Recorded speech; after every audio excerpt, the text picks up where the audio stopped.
Assalamualaikum warahmatullahi wabarakatuh. Waalaikumsalam warahmatullahi wabarakatuh.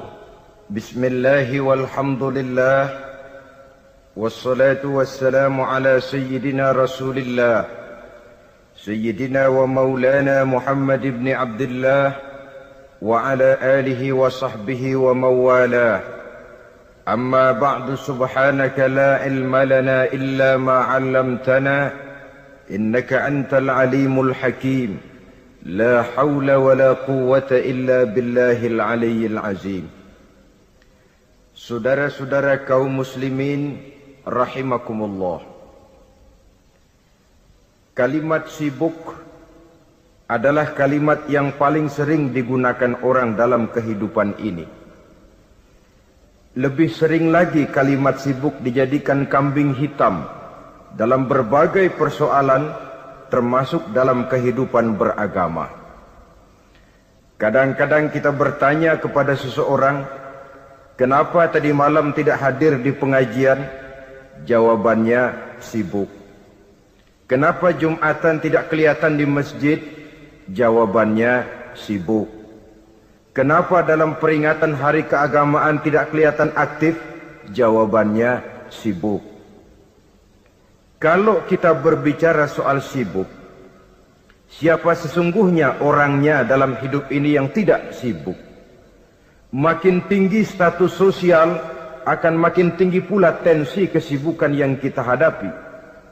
Masalahnya ialah kita yang bisa mengatur kesibukan atau malah kesibukan yang mengatur kita. Kalau kesibukan yang mengatur kita, insya Allah sampai tua sibuk terus. Tapi kalau kita bisa mengatur kesibukan, artinya dalam hidup ini ada semacam, bahasa kerennya, description of job. Ada semacam pengaturan waktu, ada semacam pembagian tugas di dalam kehidupan. Maka pada pertemuan kali ini kita akan berbicara tentang bagaimana mengatur waktu dalam hidup menurut contoh yang diberikan oleh Rasulullah sallallahu alaihi wasallam. Menurut riwayat dari Siti Aisyah radhiyallahu anha, adalah baginda Rasul membagi waktu dalam hidupnya itu menjadi 3 bagian. Sepertiga untuk Allah, sepertiga untuk tugas, sepertiga lagi untuk keluarga. Jadi ada waktu untuk Allah, ada waktu untuk tugas, ada waktu untuk keluarga.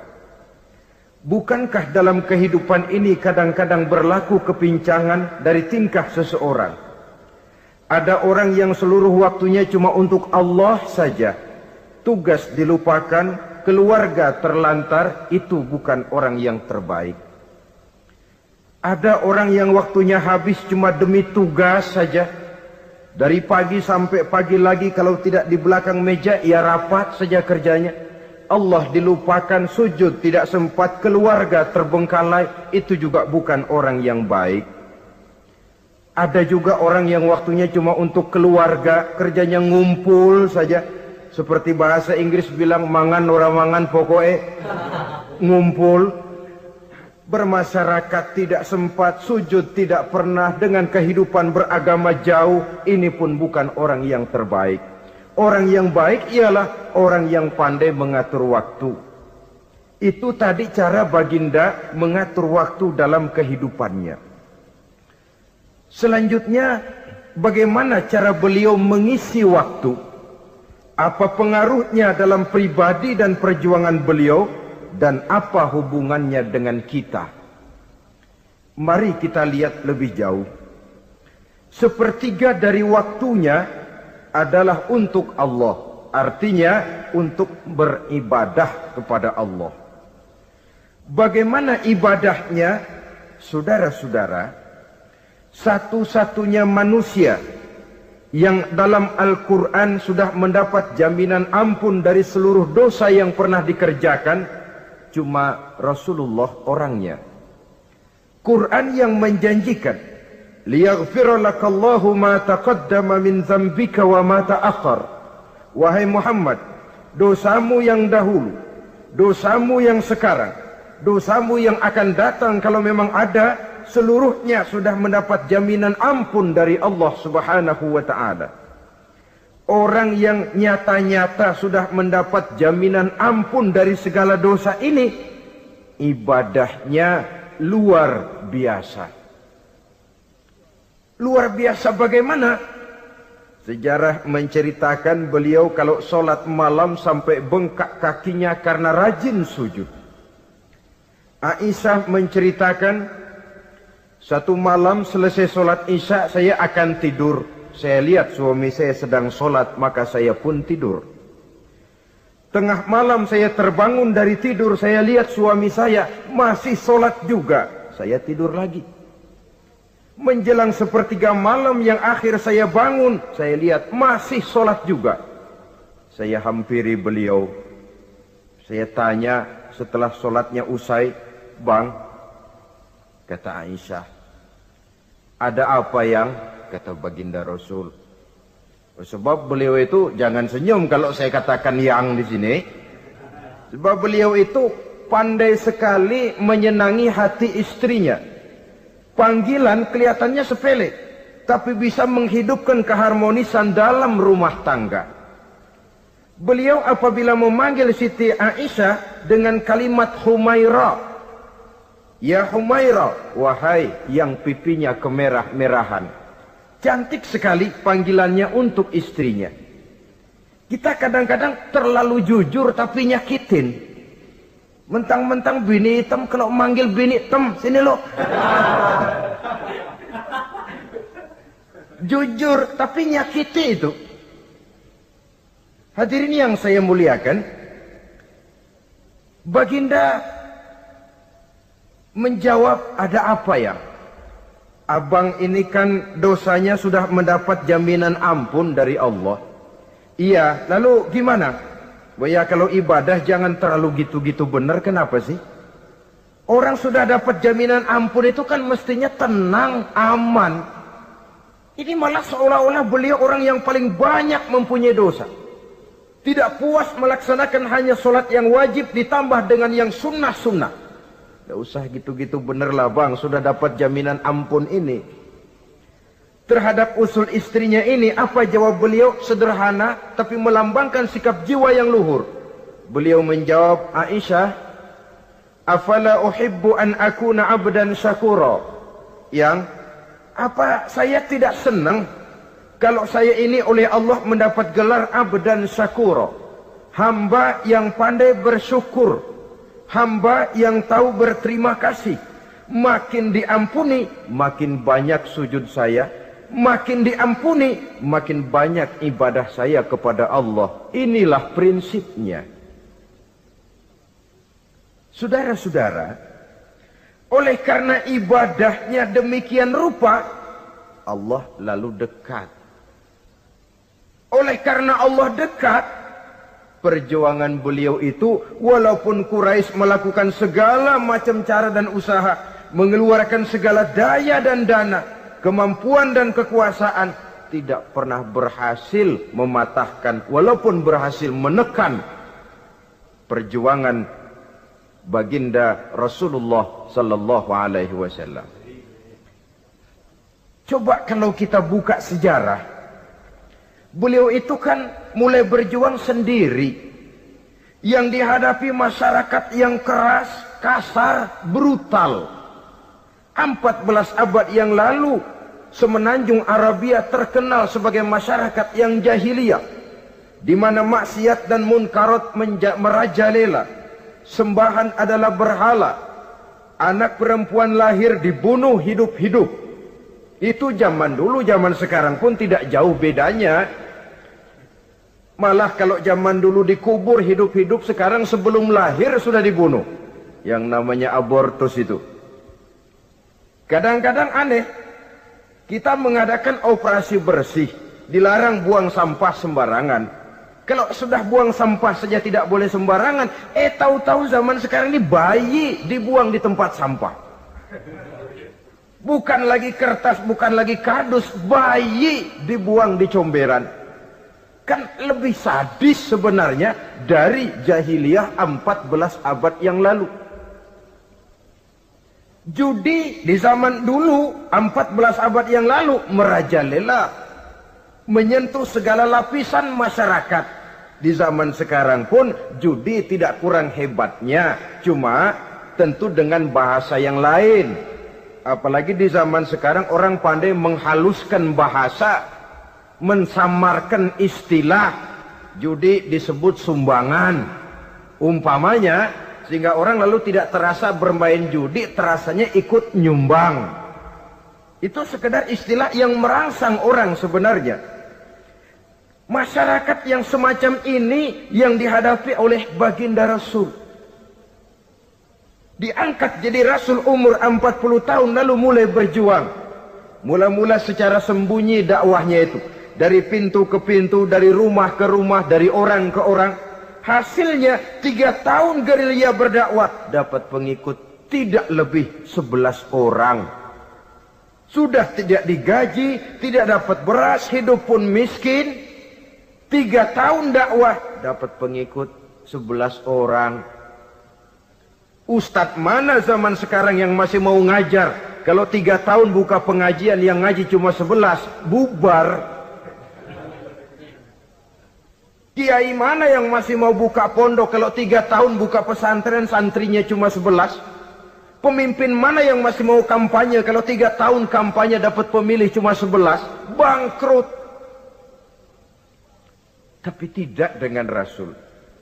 3 tahun berlalu, turun perintah fasda bima tu'mar. Tidak usah berdakwah secara sembunyi, Muhammad, sampaikan saja Islam secara terbuka. Mulailah beliau berdakwah secara terbuka, terang-terangan. Mula-mula Quraisy dikumpulkan dekat Ka'bah. Kumpulah Abu Jahal, Abu Lahab, Abu Sufyan dan gembong-gembong Quraisy. Di sana buat pertama kali secara terbuka baginda Rasul pidato. Tuan-tuan Quraisy, apakah tuan-tuan percaya kepada saya? Percaya.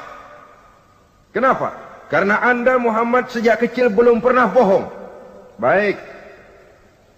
Jikalau memang tuan-tuan percaya kepada saya, maka mulai hari ini saya serukan kepada tuan-tuan, ankizu anfusakum minan nar. Jaga, pelihara, lindungi dan selamatkan diri tuan dari neraka. Tinggalkan segala macam berhala, jauhi Latta, Uzza, Manat dan Hubal. Sembah Allah Tuhan yang Esa, yang lam yalid walam yulad, yang tidak beranak dan tidak diperanakan. Ini dakwah pertama yang beliau sampaikan. Selesai beliau pidato, Abu Lahab interupsi, angkat tangan. Muhammad, ada apa paman?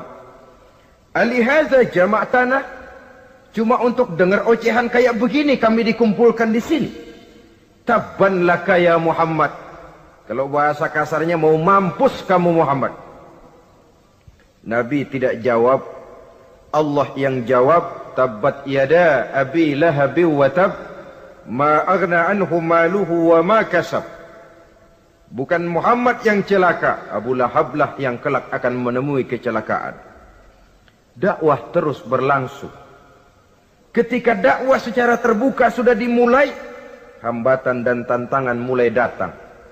Sejak dari teror mental sampai kepada teror fisik. Dan puncaknya terjadi pada saat beliau berumur 53 tahun. Di mana Quraisy mengadakan rapat di satu rumah yang disebut Darul Arqam. Kumpulah di situ dedengkot Quraisy. Siapa lagi kalau bukan Abu Jahal, Abu Lahab? Mereka rapat pleno lengkap. Setelah rapat dibuka, kata Abu Lahab kepada Abu Jahal, Jahal, bagaimana ini Muhammad? Iya, bagaimana? Apalagi yang belum kita lakukan, kata Abu Jahal. Kita fitnah sudah. Kita caci maki tiap hari. Kita lontari kotoran onta. Sahabat-sahabatnya kita bantai. Tapi mereka tetap tegar. Iya, kata Abu Jahal. Dan sekarang ini sahabatnya sebagian berangsur-angsur sudah hijrah ke Madinah. Ini pertanda Islam akan berkembang di kota Madinah. Kalau nanti dia berhasil di Madinah lalu menyerbu ke Mekah, alamat habis kita gulung tikar. Makanya kata Abu Jahal, makanya apa? Makanya dari dulu juga saya bilang, kempesin aja itu. Jadi kalau bahasa okemnya kan begitu tuh. Bunuh saja Muhammad, bunuh. Iya, soal bunuh sih gampang kata Abu Lahab. Tapi Muhammad kan tidak keluar dari batu. Dia punya keluarga, sanak famili dan handai tolan. Kalau keluarganya menuntut balas bagaimana ini? Gampang. Kita kan banyak punya suku. Tiap-tiap suku kan punya juara, tukang-tukang pukul. Sewa saja, tiap suku ambil tukang pukulnya, kita kepung rumah Muhammad, bunuh sama-sama. Kalau keluarganya akan menuntut balas, dia akan berhadapan dengan seluruh suku yang ada di semenanjung Arabia ini. Bagaimana, setuju? Setuju. Nah, sudah. Kapan kita bunuh Muhammad? Kapan lagi? Tidak usah buang waktu. Besok malam. Ya, besok malam kita bunuh Muhammad. Tapi awas. Semua yang ikut rapat di sini, ingat baik-baik, ini rahasia negara. Besok malam kita akan membunuh Muhammad. Siapa yang berani membocorkan rahasia negara ini, supersip. Dianggap menghambat program Quraisy. Itu nanti dijatuhi hukuman berat ya. Jaga rahasia baik-baik bahwa besok malam kita akan membunuh Muhammad. Sanggup? Sanggup. Rapat selesai. Hadirin boleh bubar ke rumah masing-masing. Pulang. Namanya manusia. Bocor juga rahasia ini. Begitu pulang, cerita sama istrinya. Bu, anu loh Bu, apa Pak? Saya tadi ikut rapat. Rapat apa tuh Pak? Besok malam akan ada pembunuhan. Pembunuhan? Pembunuhan. Siapa toh yang mau dibunuh? Muhammad. Tapi jangan bilang-bilang ya, ini rahasia negara. Ini rahasia negara Bu, jangan bilang-bilang. Iya Pak, iya. Nah, besok pagi istrinya ngobrol sama tetangganya. Mbak Ayu, tahu nggak? Apa toh? Nanti malam akan ada pembunuhan. Siapa yang mau dibunuh? Muhammad. Loh, sampean taunya dari mana? Suami saya ikut rapat, tapi jangan bilang-bilang ya Bu ya. Ini rahasia negara.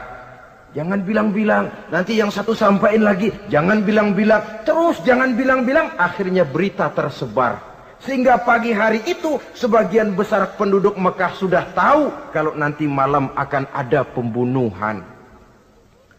Maka lepas zuhur, Mekah itu mulai tegang. Yang simpati, aduh kasihan Muhammad nanti malam akan dibunuh.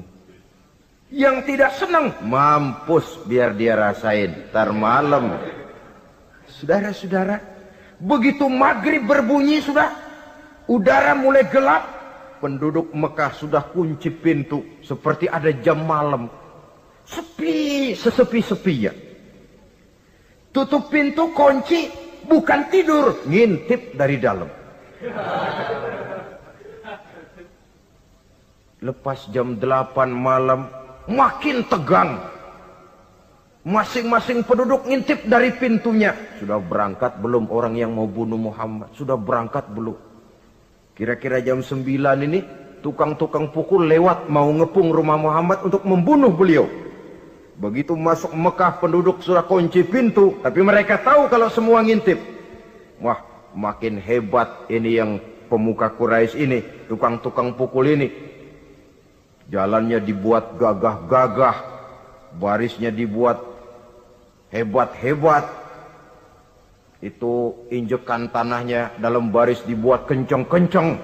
Brok, brok, brok, brok, kayak serdadu baris. Lewat dekat rumah penduduk pakai batuk lagi. Yang dari dalam ngintip makin ciut. Wah, ini dia yang mau bunuh Muhammad ini. Sampai di rumah Nabi, dikepung rumah Nabi, di pagar betis. Malam itu di dalam rumah cuma Nabi, Abu Bakar dan Ali bin Abi Thalib. Nabi tahu rumahnya dikepung. Lewat tengah malam beliau berkata, Abu Bakar, saya ya Rasul. Mari kita berangkat hijrah. Baik ya Rasul. Ali, saya ya Rasul. Kamu gantikan saya ya. Gantikan apa ya Rasul? Gantikan tidur di tempat tidur saya. Baik ya Rasul. Masya Allah. Sekali menggantikan mati. Tidur di tempat tidur Rasul pada malam rumahnya dikepung. Resikonya kan mati. Menggantikan mati. Lah kalau menggantikan lurah lumayan. Menggantikan mati. Dan Ali tahu persis resikonya. Dan beliau waktu itu masih muda dan beliau tidak nawar. Baik ya Rasul, saya akan tidur di sini, berangkatlah Tuhan. Berangkat Rasul, ketika keluar dari pintu belakang rumah dikepung rapat. Terjadilah keajaiban yang Allah ceritakan, wa ja'alna min baini aydihim sadda wa min khalfihim sadda fa aghshaynahum fahum la yubsirun. Di muka, di belakang, di kiri kanan dibuatkan dinding oleh Allah, dibutakan mereka. Mereka tidak lihat kalau Muhammad keluar dari rumahnya. Siaga penuh, apel, mata melotot, Nabi lewat nggak kelihatan. Sampai Nabi kemudian menuju Gua Thur, 3 malam 2 hari di sana. Dari sana perjalanan dilanjutkan ke Madinah Al-Munawwarah. Allahu Akbar. Mengarungi gurun pasir yang gersang dan tandus, yang terbentang antara Mekah dan Madinah. Meninggalkan kampung halaman tempat di mana dilahirkan dan dibesarkan. Keluarga yang berbeda akidah terpaksa berpisah. Kok kuat? Kok bisa? Kok sanggup? Di mana rahasia kekuatannya? Beliau punya sandaran vertikal. Ibadahnya kepada Allah. Dengan bahasa kita sekarang, beliau punya backing. Backingnya tidak kepalang tanggung, yang serba maha. Maka saya mengajak kepada seluruh kaum muslimin, di zaman sekarang kan orang lagi main backingan, ya. Nah, siapa yang punya backing punya jalu. Saya cuma mengajak, kalau mau cari backing jangan kepalang tanggung, carilah backing yang serba maha, maha gagah, maha tahu, maha adil, maha bijaksana, maha segala-galanya. Dan dialah Allah subhanahu wa ta'ala. Saudara punya backing kolonel, tanggung. Nanti dia pensiun habis. Yang kolonel saja tanggung, apalagi yang kopral. Kalau mau cari backing, carilah backing yang serba maha, Allah azza wa jalla. Caranya tentu dekat kepadanya. Untuk dekat kepadanya melalui jalur yang sudah diatur olehnya melalui Rasulullah sallallahu alaihi wasallam, yaitu salat, ibadah. Makin tinggi nilai ibadah, makin dekat kita dengannya. Makin dekat dengannya, makin banyak fasilitas yang akan diberikan untuk kita. Saudara pegawai negeri ingin cepat naik golongan, itu caranya 2. Pertama, jam kantor disiplin. Jam 7 masuk. Jam 3 pulang. Kalau belum jam pulang, jangan pulang. Yang kedua, tambahan di luar jam kantor, sering-sering datang ke rumah kepala bagian. Apa malam minggu, apa hari minggu, apa bawa jeruk, apa pisang Ambon, kan begitu toh. Ini nanti kan kepala bagian kan nilai, karyawan saya yang satu ini jam kantornya disiplin, tambahan dia sering datang hari Minggu di luar jam kantor bawa jeruk lagi. Ini mestinya belum naik, lah gue naikin dulu ke atas. Naik saudara-saudara. Yang saya maksud apa? Itu zuhur, asar, maghrib, isya, subuh, jam kerja resmi itu, jam kantor. Lah, ada kunjungan di luar jam kantor, yang namanya tahajud, yang namanya hajat, yang namanya duha. Nanti kan Allah lihat, ini hambaku yang satu ini jam kantornya betul, zuhur, asar, maghrib, isya, subuhnya tepat. Tambahan di luar jam kantor, dia sering menghadap kepadaku. Nah, hambaku ini aku angkat kau maqamam mahmuda, ke satu tempat yang terpuji. Kalau Allah yang ngangkat, satu negara orang mau rendahkan kita, kita akan tetap tinggi. Kalau Allah mau rendahkan, satu negara mau angkat kita, kalau memang dasar mesti nyungsap ke bawah. Inilah perlunya sandaran vertikal. Inilah perlunya kita mempunyai backing hanya kepada Allah. Pada waktunya orang akan sampai ke titik jenuh. Dalam kesunyian orang sering mempertanyakan eksistensi diri. Mulai mempertanyakan hakikat keberadaannya. Di tengah kesibukan bisnisnya. Di tengah kesibukan kerja dari rapat ke rapat. Dari kantor ke kantor. Dari tender ke tender. Orang akan sampai kepada titik jenuh. Dikala itu dia memerlukan ketenangan. Dikala itu dia memerlukan kedamaian. Dikala itu dia mencari eksistensi diri. Sebenarnya hidup ini mau apa sih? Cuma sekedar menjalani hal-hal yang rutin saja. Pergi pagi, pulang sore, peras keringat, banting tulang. Atau ada tujuan yang lebih luhur daripada sekedar ini. Dikala itulah dia mulai mencari jalur untuk mendekatkan diri kepada Sang Pencipta. Dan tidak bisa ingin dekat dengan Allah, saudara, pakai aturan sendiri. Ingin dekat dengan gubernur harus ikut aturan yang ditetapkan oleh protokolnya gubernur. Ingin dekat dengan presiden, ya ikut jalur yang sudah disusun oleh protokolnya presiden. Ingin dekat dengan Allah, ya ikut jalur yang sudah diatur oleh Allah melalui Rasulnya. Apa itu? Ya diantaranya sholat, puasa, dan ketentuan-ketentuan ibadah yang lain. Tidak bisa dengan prinsip, yang penting kan hati baik, berjiwa bersih, akhlak luhur. Tidak usah sholat kalau hati baik sudah dekat dengan Allah. Oh, alangkah enaknya kalau begitu. Kalau dengan itu bisa dekat dengan Allah, rasanya Nabi Muhammad yang paling dulu berhenti sembahyang. Kenapa? Beliau orang yang hatinya paling baik. Beliau orang yang budinya paling luhur. Kalau budi luhur dan hati baik sudah menjamin untuk dekat dengan Allah, Nabi dulu berhenti sholat. Nyatanya tidak. Beliau orang yang berbudi luhur, berakhlak baik, entoh ibadahnya demikian rupa. Dan beliau adalah standar untuk kita jadikan contoh dalam mengamalkan ajaran-ajaran agama di kehidupan kita ini. Saudara, itu tadi sepertiga waktu beliau untuk ibadah, untuk Allah. Sepertiga yang kedua dari waktu beliau adalah untuk tugas. Dalam hal ini, sebagai seorang Rasul, menyampaikan risalah Islam berhadapan dengan umat.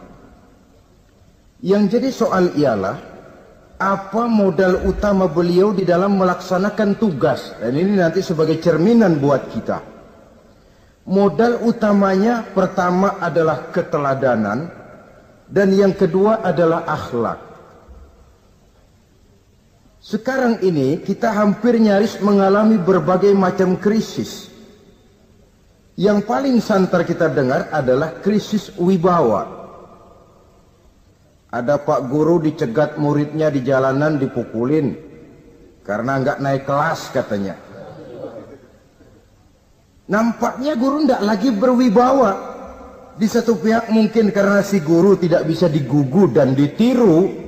Di lain pihak juga murid tidak lagi mengenal arti rasa hormat kepada pak guru. Nah, kenapa krisis wibawa timbul? Karena tidak ada keteladanan. Adapun Rasul, wibawa beliau timbul di tengah umat karena keteladanan ini.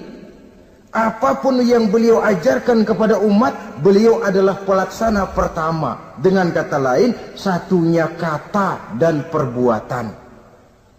Ini yang sangat diperlukan di zaman kita sekarang. Bukan cuma sekedar simposium, muktamar, kongres, rapat besar dengan keputusan bertumpuk-tumpuk kertas di atas meja, tetapi tidak pernah terrealisir dalam kehidupan. Yang kita perlukan adalah satunya kata dan perbuatan, bahwa kalau itu yang diucapkan, itu yang diterapkan. Kalau itu yang diteorikan, itu yang dikerjakan. Keteladanan. Yang kedua, rahasia sukses beliau dalam melaksanakan tugas berhadapan dengan umat, akhlak. Beliau tidak menyampaikan Islam ini dengan kekerasan, tidak juga dengan bujuk rayu harta, Tidak pula dengan menakut-nakuti orang. Belum pernah kita baca dalam sejarah beliau teriak-teriak, awas yang tidak masuk Islam dipecat jadi orang Arab. Tidak. Atau dengan bujuk rayu, ayo siapa masuk Islam super mie 2 bungkus. Tidak. Sebab kebenaran tidak bisa dipupuk dengan materi. Kebenaran adalah soal keyakinan, dan keyakinan adalah soal batin. Orang yang beragama karena tertarik kepada supermi, orang yang beragama karena tertarik kepada pakaian, kepada obat-obatan, nilai imannya dipupuk dengan materi. Dan usaha seperti itu sama saja dengan menegakkan benang basah. Dia percaya kepada sesuatu yang dia tidak mengerti. Dia yakin kepada sesuatu yang dia tidak tahu apa bentuk yang dia yakini itu. Alangkah malang dan kasihannya orang yang beragama seperti ini. Tidak demikian dengan Rasul. Islam ini adalah satu keyakinan. Keyakinan terhadap kebenaran hanya bisa ditegakkan dalam nurani manusia yang paling mendasar. Karena itu dia tidak bisa dipaksakan. Dan itu pula sebabnya Quran punya prinsip la ikraha fid din. Tidak ada paksaan dalam beragama. Mau Islam silakan, tidak mau Islam silakan. Allah tidak memaksa. Tapi ayat ini jangan disalah pakai. Tidak pernah sholat, ditanya orang, kamu kan Islam kok tidak sholat? La ikraha fid din dong. Salah pakai. Yang tidak ada paksaan dalam beragama itu untuk orang di luar Islam. Kepada tuan-tuan di luar Islam, la ikraha fid din. Tidak ada paksaan masuk Islam. Tapi kalau sudah masuk ke dalam Islam, maka berlaku peraturan Islam. Contohnya begini saja, tidak ada paksaan masuk ke rumah saya. Itu toh. Mau masuk silahkan, tidak mau masuk tidak ada urusan. Tapi sekali saudara masuk ke rumah saya, saudara harus ikut tata tertib yang ada di dalam rumah saya. Kira-kira beragama itu begitu. Tidak ada paksaan masuk Islam. Tapi sekali saudara masuk Islam, maka berlaku peraturan Islam untuk kehidupan saudara. Jadi la ikraha fid din ini buat orang di luar garis. Allah tidak maksa-maksa orang mau masuk Islam, mau tidak. Silahkan saja. Tapi ketika orang mendapat hidayah, masuk ke dalam Islam, peraturan Islam berlaku dalam kehidupannya. Saudara hadirin, kaum muslimin rahimakumullah. Akhlak. Mari kita lihat lebih jauh bagaimana sih akhlak beliau yang mulia itu. Allahu Akbar. Kalau orang berakhlak kepada teman, itu sih biasa. Tapi berakhlak kepada musuh, ini yang luar biasa. Ini yang agaknya Allah saja memuji beliau. Wa innaka la'ala khuluqin azim. Engkau Muhammad benar-benar berada di atas budi pekerti yang luhur dan terpuji. Kalau saya baik kepada orang yang memang baik kepada saya, logis toh. Wajar, memang harusnya. Tapi berbuat baik kepada orang yang jahat terhadap saya, ini yang tidak setiap orang bisa. Nah, sebab itu saya tidak ingin menceritakan akhlak beliau kepada sahabat, namanya juga kepada sahabat. Saya akan kutip beberapa riwayat yang menceritakan bagaimana akhlak beliau kepada orang yang nyata-nyata memusuhinya. Berbagai riwayat menceritakan bagaimana beliau ketika di Taif dilontari orang dengan batu, yang melontari beliau malah mendapat doa, Allahumma hdi qaumi fa innahum la ya'lamun. Ya Allah, berikan hidayah, berikan petunjuk kepada mereka yang melontari saya dengan batu, karena mereka tidak tahu. Kalau saja mereka tahu, mereka tidak akan melontari saya dengan batu. Ya Allah, berikan hidayah kepada mereka. Padahal ketika itu malaikat Jibril menawarkan jasa.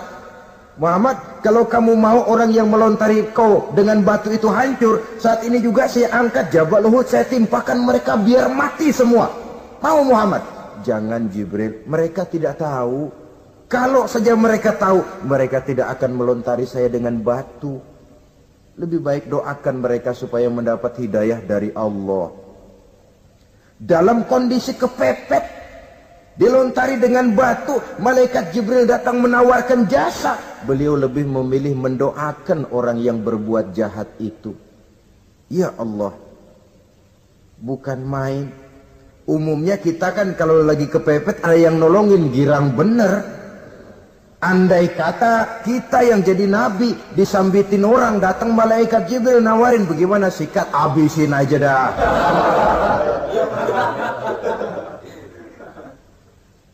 Ini akhlak kepada musuh. Ketika beliau selesai sholat zuhur, istirahat rebah-rebah, tidur-tiduran di bawah pohon kurma, datang orang kafir yang bernama Daksur yang sudah lama mengintip-ngintip, mencabut dan menghunus pedang. Muhammad, kalau ini saat saya tebas batang lehermu, siapa yang akan menolong engkau? Tidak ada. Yang akan menolong saya Daksur? Iya, Allah yang akan menolong saya. Mendengar Allah, Daksur gemetar, keringat dingin bercucuran, pedang jatuh ke bawah. Diambil oleh Rasul pedangnya, dibalikkan ke leher Daksur. Kalau sekarang saya yang tebas batang lehermu Daksur, siapa yang akan menolong kamu? Tidak ada ya Rasul, kecuali kalau kau mau memaafkan saya. Baik, ambillah kembali pedangmu, kau saya maafkan, dan jangan ulangi lagi perbuatan semacam ini. Lain saat beliau sedang tawaf, diikuti oleh seorang Quraisy kafir. Sambil tawaf, ini kafir Quraisy sudah bawa pisau. Dia pikir nanti di satu sudut yang agak gelap saya tikam Muhammad dari belakang, saya bunuh dia. Jadi kafir ini pura-pura ikut tawaf. Jahatnya orang kafir itu kan begitu, tawaf ya ikut pura-pura tawaf, ada kesempatan sikat dari belakang. Putaran pertama belum ada kesempatan, putaran kedua makin tegang. Pokoknya begitu tempat agak gelap, cabut pisau, hantam saja sudah Muhammad, biar mati sekali di sini. Dan Nabi tahu, oh ini asisten pribadi malaikat Jibril ngasih tahu toh. Jadi malaikat Jibril memberitahu, awas Muhammad, itu di belakangmu orang cuma pura-pura tawaf. Dia bawa pisau mau bunuh kamu, hati-hati Muhammad, Roger ganti gitu.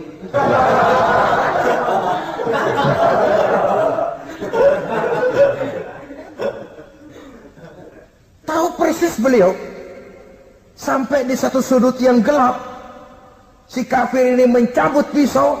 Nabi nengok ke belakang, menoleh Nabi. Begitu menoleh, Quraisy ini kan ketangkep basah. Bahasa Arabnya yumsak mablul katanya. Ketangkep basah, grogi, salah tingkah, garuk nggak gatel, kasihan ngelihatnya sudah. Ya namanya orang ketangkep basah itu. Mau alasan apa? Nggak beralasan ya, harus merasa harus membela diri, gemetar nggak karu-karuan. Kata Nabi, Nabi senyum. Mau apa, Mas? Rasul. Ini apa? Ano.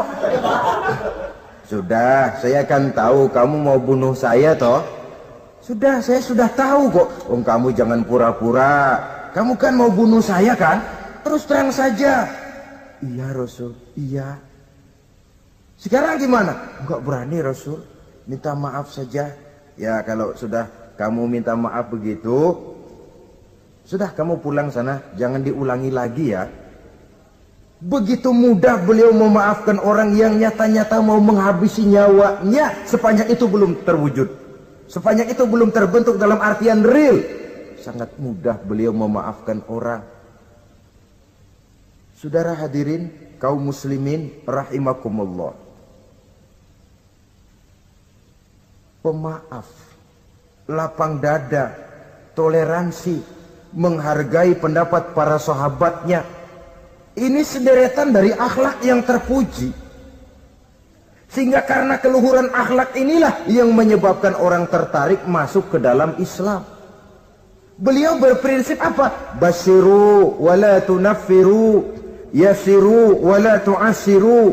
Gembirakan orang, jangan ditakut-takuti. Mudahkan persoalan orang, jangan dibikin sulit. Ini kan satu prinsip yang sangat baik dalam melaksanakan dakwah, dalam menyampaikan misi. Apapun tugas kita di masyarakat, sebagai pegawai pemerintahan, pejabat negara, pedagang, pengusaha, seniman, ustadz, mubalik, kiai, ulama. Dalam berbagai profesi, modal utama untuk sukses adalah akhlak. Sebab hati kita yang tahu cuma Allah. Orang lihat penampilan kita, orang lihat muka kita. Sebab itu Nabi katakan, innakum la tas'una an-nasa bi amwalikum walakin yas'uhum minhum bastul wajhi wa husnul khuluqi. Kamu tidak akan bisa menarik simpati orang banyak dengan hartamu, tapi bisa kau tarik simpati orang banyak dengan akhlak yang baik dan muka yang senyum, muka yang enak dilihat. Orang kadang sering bilang, dia mah biar mukanya begitu hatinya baik. Iya, soal hati kita nggak tahu. Yang kita lihat pertama muka. Bagaimana gue mau ikut dia, mukanya kayak batu kuburan. Kesan serem pertama itu kan sudah ada. Walaupun kadang-kadang hati memang baik, tapi hati itu kan urusan Allah. Yang kita lihat pertama muka. Ini barangkali nanti termasuk teori dalam psychology of salesman ya, bahwa sesuatu yang baik kalau dihidangkan dengan cara yang tidak baik, orang tidak akan tertarik.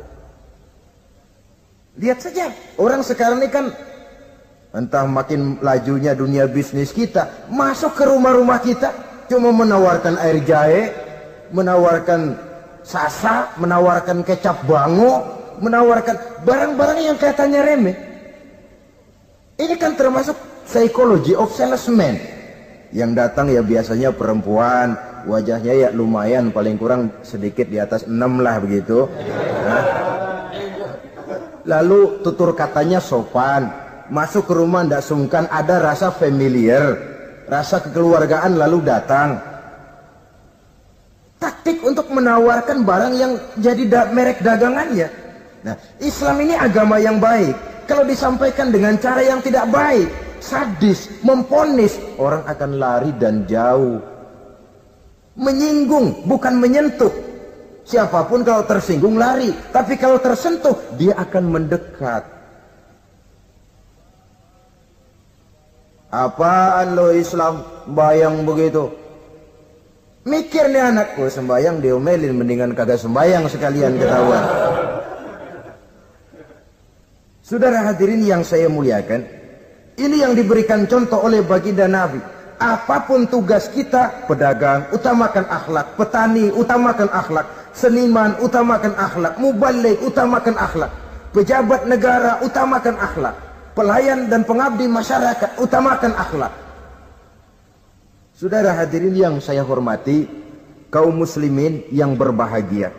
Jadi untuk sukses di masyarakat, untuk sukses di tempat tugas, modal utama adalah akhlak. Dan ini yang dicantikan contoh dari Nabi kita Muhammad sallallahu alaihi wasallam. Sepertiga waktunya untuk tugas. Dalam menjalankan dan melaksanakan tugas sebagai seorang rasul, menyampaikan risalah Islam, berhadapan dengan umat, modal utamanya adalah akhlak. Demikian juga kita di masyarakat. Dan akhlak itu memang harus dibiasakan sejak kita kecil. Sehingga dengan demikian nilai-nilai yang baik akan terus terbawa sampai di hari tua kita. Saudara-saudara, rasanya kehancuran satu bangsa dimanapun di dunia ini selalu dimulai dengan kehancuran akhlak daripada bangsa itu sendiri. Dan kehancuran akhlak itu bisa saja terjadi di tengah kemakmuran ekonomi, di tengah maju dan canggihnya teknologi. Kapan? Apabila pegangan orang kepada agama sudah lemah dan rapuh. Kita tengok di negara-negara di sebelah barat kita, kemajuan teknologi yang tidak diimbangi dengan kuatnya pegangan orang kepada agama telah melahirkan budaya-budaya yang merendahkan martabat manusia. Lahirlah kebudayaan hippies, lahirlah kebudayaan nudis, hidup serba bosan dengan ini dan itu karena segalanya sudah dimiliki. Rumah mentereng, jumlah kendaraan sejumlah keluarga, kapal pesiar di laut mewah, pesawat udara punya. Setelah ini punya ini, ada semua ada, titik jenuh sampai. Mau apa semua ini? Akhirnya ingin hidup apa adanya, tidur di goa-goa, tidur di kaki-kaki gunung, tidur di hutan belantara, pakaian kumel. Itu hipis-hipis yang datang kemari, yang pakaiannya kumuh, tambelan, lepis belel. Padahal di kantongnya cek, travel cek, dolar. Lain hipis kita, emang benar-benar gembel.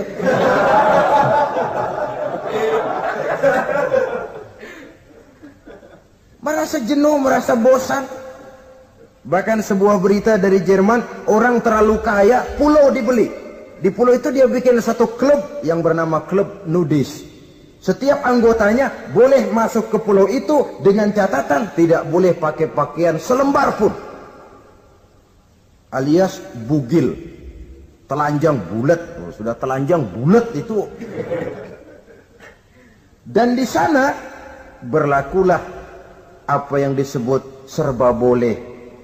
Jadi kalau di sana ke sana saudara bawa istri masuk anggota, ya silahkan saja. Istilah tukar pakai, simpan pinjam bisa-bisa saja asal suka sama suka. Asal perbuatan yang dianggap tidak merugikan orang lain, suka sama suka, sudah tidak bisa dituntut oleh norma yang berlaku.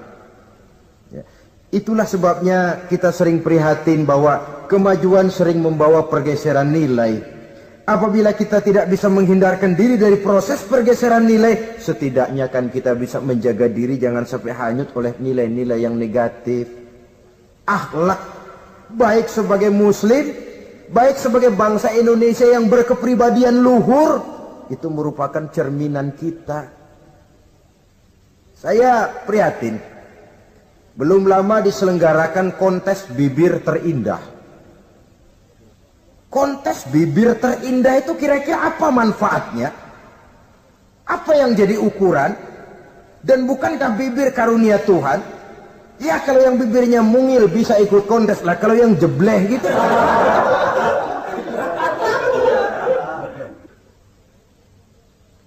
Kontes bibir terindah masih hangat dibicarakan orang.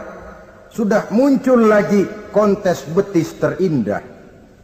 Nah kalau sudah bicara soal betis ini, kan yang terbayang oleh kita kira-kira ukurannya apa? Yang diukur itu apanya ya? Ya tentu betisnya itu. Lah paling celaka kalau betis-betis yang ikut itu nanti jadi milik panitia semua kan.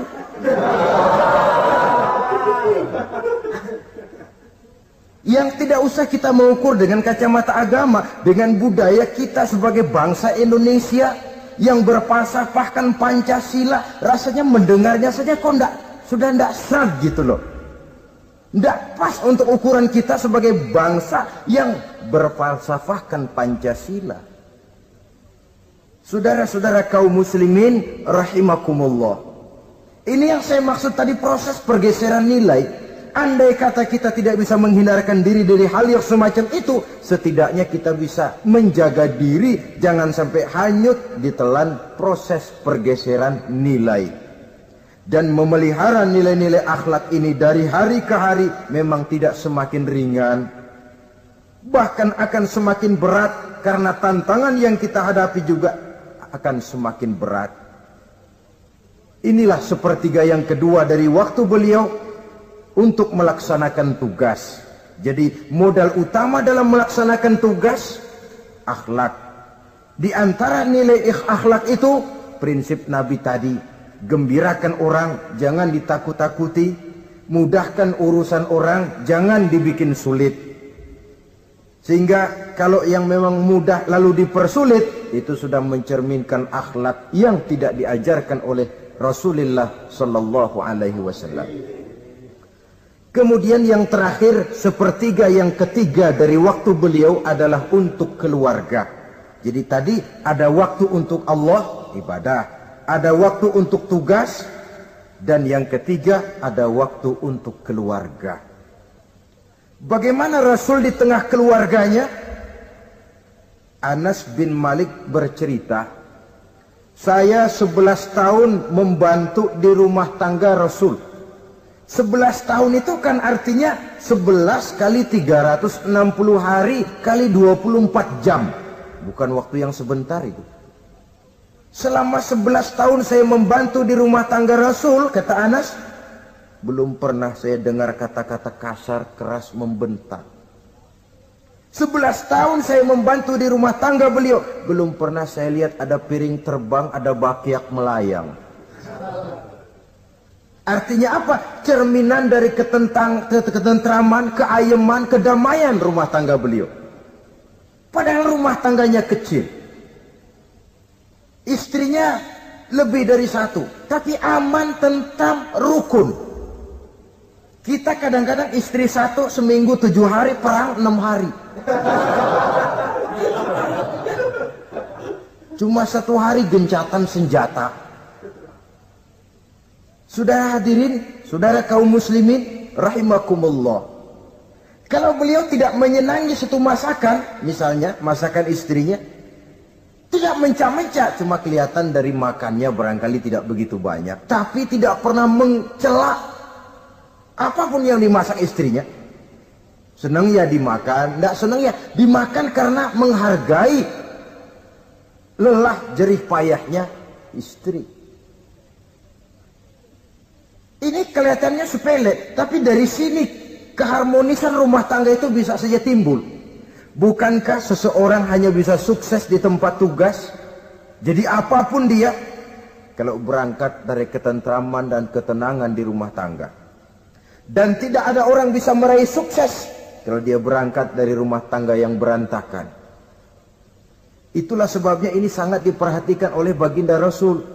Dari rumah yang kecil, dari tempat tidur yang sederhana, yang sebelah itu kain kasar, sebelah dipakai untuk tidur, sebelah dipakai untuk selimut.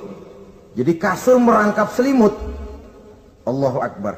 Tapi dari rumah tangga yang semacam itu keluar ucapan baiti jannati, rumah tanggaku laksana surga bagiku. Di mana sih rahasianya? Karena rumah tangga beliau didirikan di atas ajaran agama. Agama membuat suami istri tahu hak dan tahu kewajiban. Kalau kewajiban dilaksanakan, hak diberikan, akan timbul saling pengertian.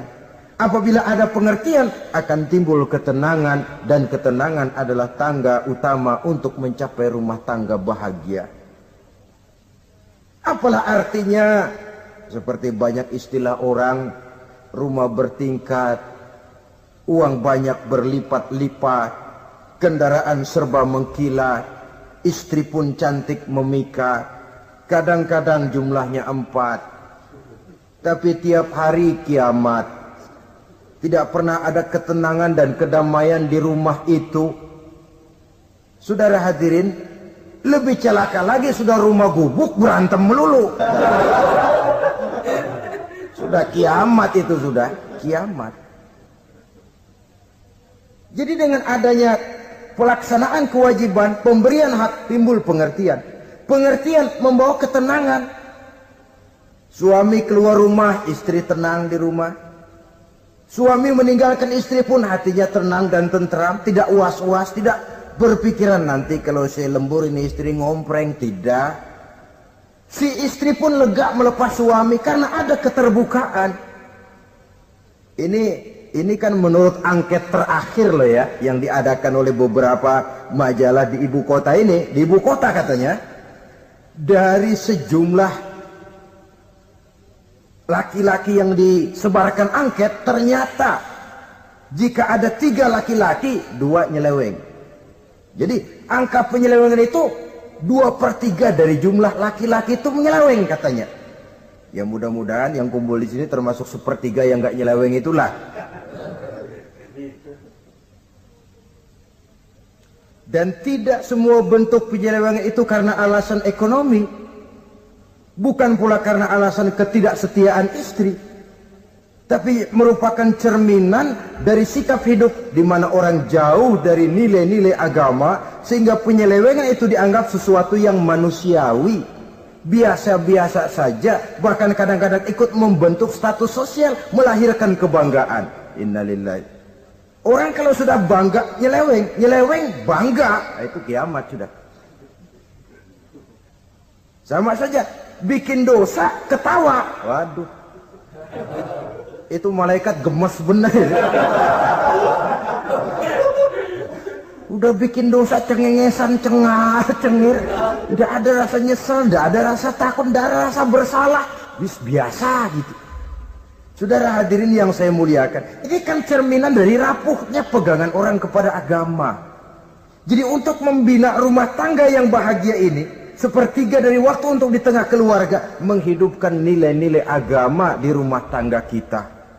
Oleh karenanya, pada bagian akhir dari pertemuan yang singkat ini, saudara-saudara, saya mengajak, marilah pandai-pandai membagi dan mengatur waktu. Ada waktu untuk Allah, ada waktu untuk tugas, ada waktu untuk keluarga. Syukur kalau ada keseimbangan. Tapi kalau tidak, istilah usul fikih itu tatimul aham minal muhim, mendahulukan yang terpenting dari yang penting. Kalau ada 3 persoalan semuanya penting, tentu di antara 3 ini kan ada yang lebih penting. Yang itulah yang dikerjakan lebih dulu. Dan ini tidak berarti bahwa penjatahan waktunya harus sama. Untuk ibadah dalam sehari semalam sekian jam, untuk tugas sekian jam, untuk keluarga sekian jam. Tidak bisa kita targetkan begitu. Dan yang dimaksud di sini pun adanya pengaturan. Pengaturan tidak berarti bahwa harus sama waktunya, tidak. Kita melihat kepentingannya. Saudara hadirin, sama saja di zaman sekarang, kalau dengan pembangunan kita ingin menciptakan pemerataan di kalangan rakyat, itu tidak berarti bahwa rakyat Indonesia ini standar ekonominya harus sama semua seperti yang dicita-citakan komunis. Tidak bisa. Menciptakan pemerataan artinya kalau yang kaya bisa semakin kaya, kenapa yang miskin tidak bisa naik jadi sedikit kaya? Dan artinya menciptakan kesempatan kepada setiap penduduk Indonesia untuk merubah tahap dan taraf kehidupannya. Demikian juga adanya pengaturan waktu. Bukan berarti untuk Allah sekian jam, keluarga sekian jam, tugas sekian jam. Sebab jam-jam ini sulit kita jatahkan. Kadang-kadang tugas, kadang-kadang keluarga, kadang-kadang ibadah kita sedang gandrung. Yang penting ada keseimbangan dalam cara kita mengatur waktu itu. Nah, saudara-saudara, demikianlah pertemuan dan pembicaraan kita kali ini. Terima kasih atas segala perhatian. Mohon maaf atas segala kekurangan. Usikum wa nafsi bitaqwallah. Wassalamualaikum warahmatullahi wabarakatuh.